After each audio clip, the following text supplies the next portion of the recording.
Welcome to the channel. हम अक्सर अपनी डे टू डे लाइफ में इस तरह के सेंटेंसेस बोलते हैं जैसे वैसे नाम क्या है आपका, वैसे करते क्या हो आप, वैसे मुझे भी बहुत भूख लगी है, वैसे क्या क्या खाया तुमने वहाँ, वैसे कहाँ जा रहे हो। इन तमाम सेंटेंसेस में एक कॉमन वर्ड यूज़ हुआ है, वो है वैसे। अगर वैसे के बगैर हम सेंटेंसेस को देखें तो बहुत इजी हैं सेंटेंसेस, इनको हम इजीली ट्रांसलेट कर लेंगे। लेकिन अगर इस तरह के सेंटेंसेस हों जिनमें हमने वैसे वर्ड का भी यूज़ किया हो तो ऐसे सेंटेंसेस को हम कैसे ट्रांसलेट करें। ठीक इसी तरह अगर हमें बोलना हो पहले नहीं बता सकते थे क्या, पहले नहीं आ सकते थे क्या, पहले नहीं रुक सकते थे क्या, पहले नहीं समझ सकते थे क्या, पहले नहीं खरीद सकते थे क्या। तो इन तमाम सेंटेंसेस में हमने कुछ कॉमन वर्ड यूज़ किए हैं जैसे पहले नहीं सकते थे क्या। इनमें सिर्फ हमने वर्ब चेंज किया है, बाकी जुमला स्टार्ट से और लास्ट से सेम ही है, पहले नहीं सकते थे क्या। तो इस तरह के सेंटेंसेस को हम कैसे ट्रांसलेट करें, आज के लेसन में हम यही सीखने वाले हैं कि इस तरह के सेंटेंसेस को हम कैसे ट्रांसलेट करते हैं। तो वीडियो को कंप्लीट वॉच कीजिएगा ताकि आपको जब भी इस तरह के सेंटेंसेस बोलने हों तो आप इजीली उनको ट्रांसलेट कर सकें। सबसे पहले बात कर लेते हैं वैसे वाले सेंटेंसेस की। जब हमें इस तरह के सेंटेंसेस बोलने होते हैं जिनमें वर्ड यूज़ होता है वैसे, तो इस तरह के सेंटेंसेस को ट्रांसलेट करने के लिए सबसे पहले हम यूज़ करेंगे bye the way. Bye the वे का मतलब होता है वैसे, बाय द वे वैसे, प्लस हम अपना सेंटेंस लिख लेंगे, जिस भी टेंस में हमारा सेंटेंस होगा उसी टेंस में उसको हम ट्रांसलेट कर लेंगे। बहुत ईजी तरीका है इन सेंटेंसेस को ट्रांसलेट करने का। एग्जाम्पल्स की मदद से समझते हैं कि ऐसे सेंटेंसेस को कैसे ट्रांसलेट किया जाता है। फर्स्ट एग्जाम्पल है हमारे पास, वैसे नाम क्या है आपका। वैसे के लिए हम लिख लेंगे bye the way, bye the वे। नाम क्या है आपका, व्हाट्स योर नेम, नाम क्या है आपका, व्हाट्स योर नेम। वैसे करते क्या हो आप, वैसे के लिए हम लिख लेंगे बाय द वे, करते क्या हो आप, व्हाट डू यू डू, करते क्या हो आप, व्हाट डू यू डू। वैसे क्या क्या खाया तुमने वहाँ, बाय द वे वैसे, क्या क्या खाया तुमने वहाँ। अब ये वर्ड जो है क्या, ये 2 दफ़ा यहाँ यूज़ हुआ है, क्या क्या। जब भी इस तरह के वर्ड्स जो 2 दफ़ा रिपीट होते हैं जैसे कब कब, कैसे कैसे, क्यों क्यों, कहाँ कहाँ, तो इस तरह के वर्ड्स के लिए हम 2 दफ़ा हम व्हाट नहीं लिखेंगे, हम 1 दफ़ा ही लिखेंगे व्हाट और उसके साथ हम लिख देंगे ऑल। क्या क्या, व्हाट ऑल, कब कब, व्हेन ऑल। यानी कि वही वर्ड की 1 दफ़ा ट्रांसलेशन लिख के फिर उसके साथ हम ऑल का वर्ड यूज़ कर देंगे, तो वो 2 दफ़ा की ट्रांसलेशन हमारी हो जाएगी। जैसे क्या क्या के लिए लिखेंगे व्हाट ऑल, क्या क्या खाया तुमने वहाँ, what all did you eat there.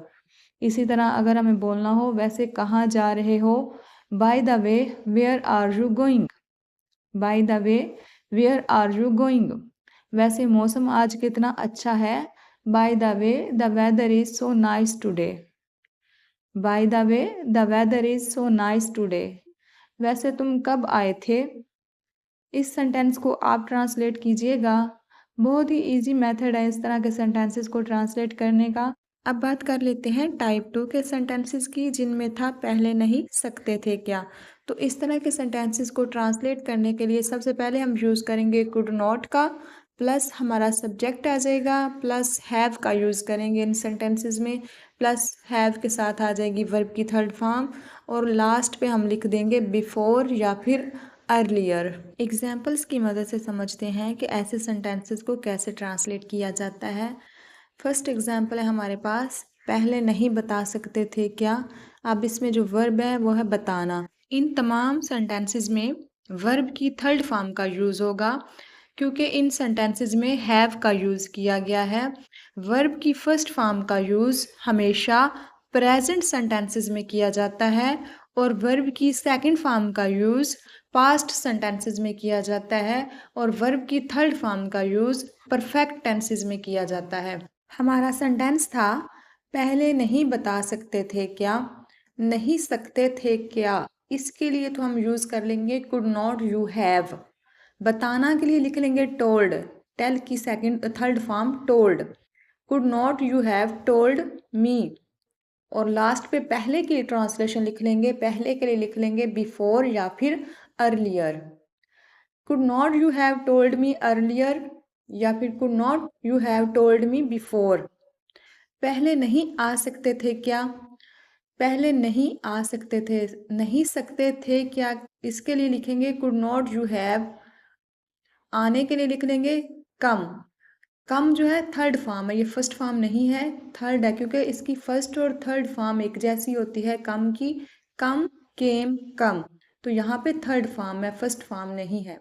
Could not you have come earlier या फिर बिफोर। पहले नहीं रुक सकते थे क्या, could not you have stopped earlier. पहले नहीं पढ़ सकते थे क्या, could not you have studied earlier. पहले नहीं समझ सकते थे क्या, could not you have understood earlier या बिफोर। पहले नहीं फ़ोन कर सकते थे क्या, could not you have called earlier.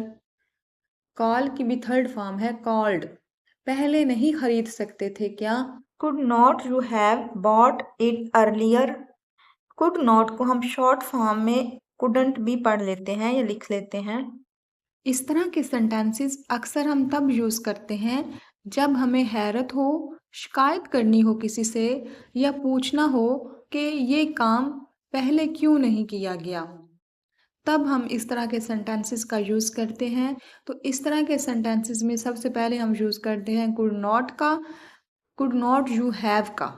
Could not you have plus verb की थर्ड फॉर्म आ जाती है और लास्ट पे बिफोर हम लिख लेते हैं। बिफोर की जगह पे अर्लियर भी लिख सकते हैं। इसी तरह हमने जो पहले सेंटेंसेस पढ़े हैं उनमें था वैसे। वैसे के लिए हमने जो वर्ड यूज़ किया है वो है बाय द वे। वैसे के लिए यूज़ होगा bye the way. I hope आपको समझ आ रही होगी कि इस तरह के सेंटेंसेस को हमने कैसे ट्रांसलेट करना है। मज़ीद एग्जांपल्स देखते हैं। पहले नहीं शुरू कर सकते थे क्या, पहले नहीं शुरू कर सकते थे क्या। इस सेंटेंस को आप ट्रांसलेट कीजिएगा क्योंकि बहुत ही इजी मेथड है इन सेंटेंसेस को ट्रांसलेट करने का। इनमें सिर्फ हमने वर्ब की थर्ड फॉर्म यूज़ करनी है और कुड नॉट यू हैव का, कुड नॉट यू हैव का यूज़ होगा और लास्ट में हम बिफोर लिख देंगे या फिर अर्लियर। आई होप आप इजीली इसको कर लेंगे। अगर तो आपने वीडियो को कंप्लीट वॉच किया है तो आपके लिए ज़रा भी मुश्किल नहीं होगा इस सेंटेंस को ट्रांसलेट करना। आई होप आज भी आपने कुछ नया सीखा होगा, कोई नई इन्फॉर्मेशन मिली होगी।